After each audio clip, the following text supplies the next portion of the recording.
یہ بات بہت سے مسلمانوں کو سمجھ میں نہیں آ رہی ہے، غور تک نہیں کر رہے ہیں۔ اور یہ جو مولانا صاحب ہیں اہل سنت کے بہت ہی مشہور عالم دین ہیں، انہوں نے قرآن کی تفسیر بھی لکھی ہے، تو کیا کہہ رہے ہیں تمام مسلم بھائی غور سے ضرور سنیں۔ حضرت امیر معاویہ رضی اللہ تعالیٰ عنہ، نہ ان کی شان میں کسی نے کلابے ملائے، نہ کسی نے قصیدے پڑھے، نہ ان کے لیے جلسے جلوس کیے، نہ ان کی شان میں ترانے بلند کیے، نہ ان کے جھنڈے اٹھائے۔ اب تم جھنڈے لے کے باہر نکل آؤ اور ان کی شانیں بیان کرو اور ان کے جلسے جلوس نکالو اور لوگوں کے ذہنوں میں ایک انتشار پیدا کرو کہ وہ بھی صحابی تھے، یہ بھی صحابی تھے، وہ حق پر تھے، یہ حق پر تھے۔ کون وہ شخص ہے خلفائے راشدین کے بعد جن کو آپ مولا علی کے مقابلے میں کھڑا کرنے کی جرات کر سکتے ہیں؟ جو خلفائے راشدین کے علاوہ مرتبے میں کوئی مولا علی شیر خدا کے مقابلے میں کسی کو کھڑا کرتا ہے وہ اپنے ایمان کی جڑ کاٹ دیتا ہے۔ تم نے ان کو مولا بنایا جن کے لیے ائمہ چپ کرواتے رہے کہ چپ زبان بند رکھیں، لعن طعن نہیں کرنی، تفسیق و تکفیر نہیں کرنی۔ یہ جو بات کہی ہے مولانا صاحب نے، یہ بات ہم لوگوں کو اس وقت دکھائی دے رہی ہے۔ بہت سے محدثین نے لوگوں کو چپ کرایا ہے کہ بھیا ان کی تعریفیں مت کرو، نہ ان کو غلط بات کہو، نہ ان کی تعریفیں کرو۔ کیوں؟ کیونکہ تعریف کرنے والا کام ان سے نہیں ہوا ہے، انہوں نے کوئی تعریف کرنے والا کام نہیں کیا ہے، اور بلکہ اس کے الٹ امام علی علیہ السلام کی بغاوت کی ہے، ان سے جنگ کی ہے۔ آپ ذرا غور کیجئے، اگر رسول پاک صلی اللہ تعالی علیہ وآلہ وسلم موجود ہوتے اور کوئی مولا علی سے جنگ کرتا تو آپ علیہ السلام کا رویہ کیا ہوتا بتائیے؟ میں تو یہ سمجھتا ہوں کہ جو مولا علی سے جنگ کرتا نبی علیہ السلام اس سے جنگ کرتے، نبی علیہ السلام کے تمام ساتھی اس سے جنگ کرتے، لیکن یہ کام انہوں نے کیا ہے۔ اب ان کا جھنڈا لے کر کے بہت سے مسلم ٹہل رہے ہیں، ٹھیک ہے؟ اب اہل سنت حضرات ہی میں دیکھو ایسے لوگ پائے جاتے ہیں۔ اب پھر کوئی کہے گا کہ آپ سنی اور شیعہ کی بات کر رہے ہو، تو بھیا جو کمی اگر کسی سماج میں آ رہی ہے تو اگر اس کا نام نہیں لیا جائے گا تو جو نئے لڑکے ہیں، نئی قوم ہے، یہ کیسے جانے گی کہ کون لوگوں کا کیا عقیدہ ہے؟ تو بھیا اس طرح کے کام، جلسے کرنا، ان کے نام کے جھنڈے نکالنا اور جلوس نکالنا، یہ اہل سنت ہی میں آتا ہے، اہل سنت کے لوگ ہی کرتے ہیں۔ اور جن کی بات مولانا صاحب نے بتائی، یزید کے ابو، اور یزید کے ابو کے معاملے میں شیعہ حضرات کا بالکل صاف کلیئر سا عقیدہ ہے، اس میں کسی کو شک نہیں کرنا چاہیے، اور میں نے ابھی تک جو دیکھا ہے اس سے بالکل صاف ظاہر ہو رہا ہے کہ خلفائے ثلاثہ کے بارے میں تو بہت سارے شیعہ حضرات خاموش رہتے ہیں،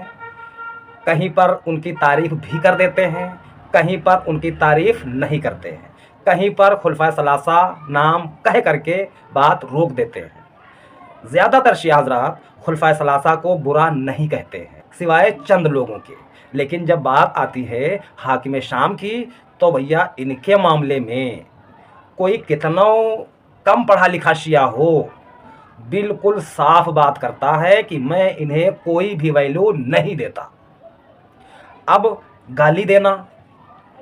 کسی کو برا بھلا کہنا، یہ اسلام میں حرام کام ہے۔ تو میں نے کمنٹ میں کئی شیعہ حضرات سے پوچھا بھی، تو کئی شیعہ بھائیوں نے کہا کہ بھائی ہم لوگ گالی دینا کسی کو بھی، چاہے وہ ہوں یا آج کا کوئی ہو، گالی دینے کو حرام سمجھتے ہیں، لیکن جس نے ظلم کیا ہے یا جس کے ساتھیوں نے ظلم کیا ہے یا جس قوم نے ظلم کیا ہے تو بھیا ہم سیدھے لعنت کرتے ہیں کہ جن لوگوں نے یہ کام کیا، ڈائریکٹ یا انڈائریکٹ، ان پر اللہ کی، تمام فرشتوں کی، تمام انسانوں کی لعنت۔ بالکل کھلی بات اس طرح کی کرتے ہیں بہت سارے شیعہ حضرات، بلکہ امیر شام کے معاملے میں سارے شیعہ یہی بات کرتے ہیں، ٹھیک ہے؟ اب اگر اسی بات پر ہم سنیوں کا مزاج دیکھ لیں تو سنیوں میں تو یہ کہا جا رہا ہے کہ اما وہ بہت بڑے صحابی ہیں، بہت بڑا ایریا انہوں نے فتح کیا۔ اب یہاں اگر تھوڑی سی عقل لگائی جائے، تمام مسلمانوں سے میں کہہ رہا ہوں، چاہے وہ کسی بھی مسلک سے تعلق رکھتے ہوں، ذرا دیکھیے بعد نبی علیہ السلام کے جو سب سے پہلے خلیفہ بنے ہیں حضرت ابو بکر رضی اللہ عنہ، ان کا نام جب بھی کوئی لیتا ہے، کسی بھی مسلک کا کوئی مسلمان ہو تو وہ یہی کہتا ہے حضرت ابو بکر رضی اللہ عنہ، حضرت عمر رضی اللہ عنہ،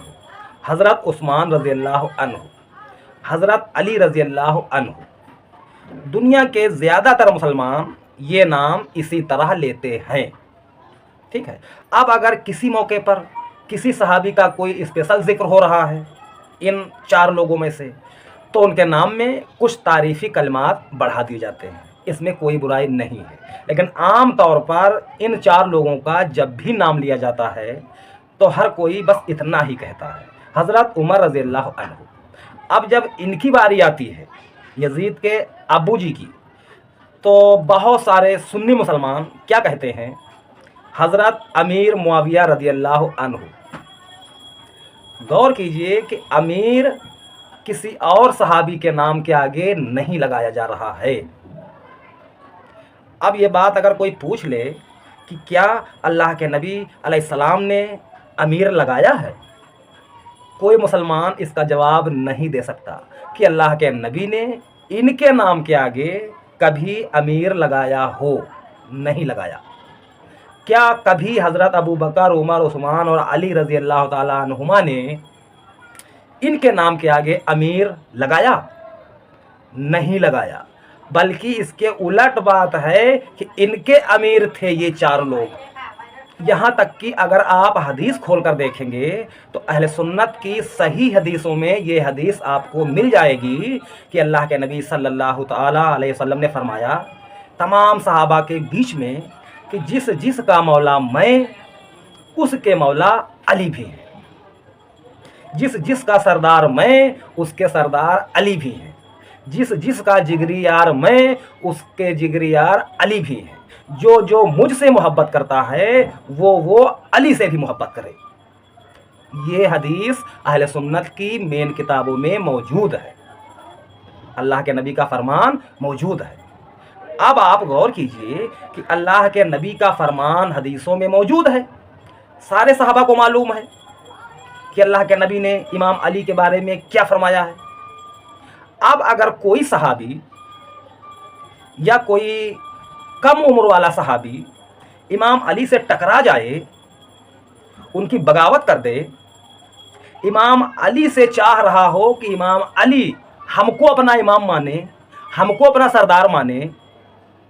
اور اگر علی ہم کو سردار نہیں مان رہے ہیں تو ہم علی سے جنگ کریں گے، تو اس صحابی کو آپ کیا کہو گے؟ بتاؤ بھائی، یہی کہو گے کہ یار یہ تو بات الٹا ہو گئی۔ جب تمام صحابہ کے بیچ میں یہ بات نبی علیہ السلام نے فرما دی کہ تم سب کے سردار علی ہیں، ٹھیک ہے،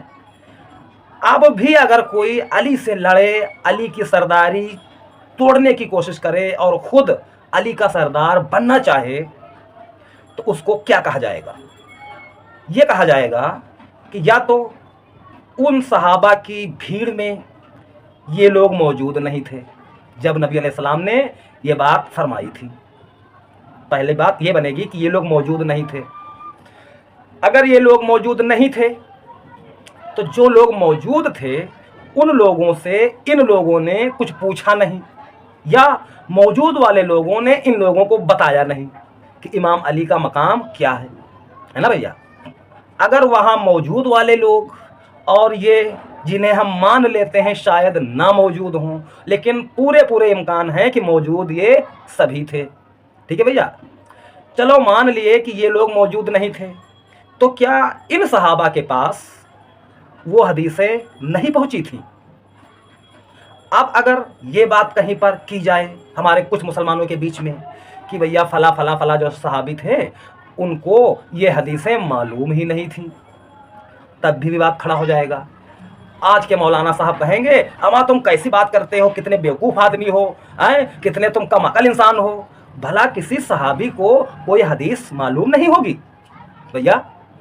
اب پتہ چلا مولانا صاحب یہ بات ماننے کے لیے تیار بھی نہیں ہیں کہ کسی صحابی کو کوئی اہم حدیث معلوم نہیں تھی، ان کو پتہ نہیں چلی۔ مطلب یہ ہوا کہ مولانا صاحب بالکل ثابت کرنا چاہ رہے ہیں کہ تمام صحابہ کو نبی علیہ السلام کی ساری حدیثیں معلوم تھی۔ ہم کو کوئی اعتراض نہیں بھیا، ہم مان لیتے ہیں کہ نبی علیہ السلام کی بہت ساری مین باتیں تمام صحابہ کو معلوم تھیں، تو پھر یہ بات بھی معلوم ہوگی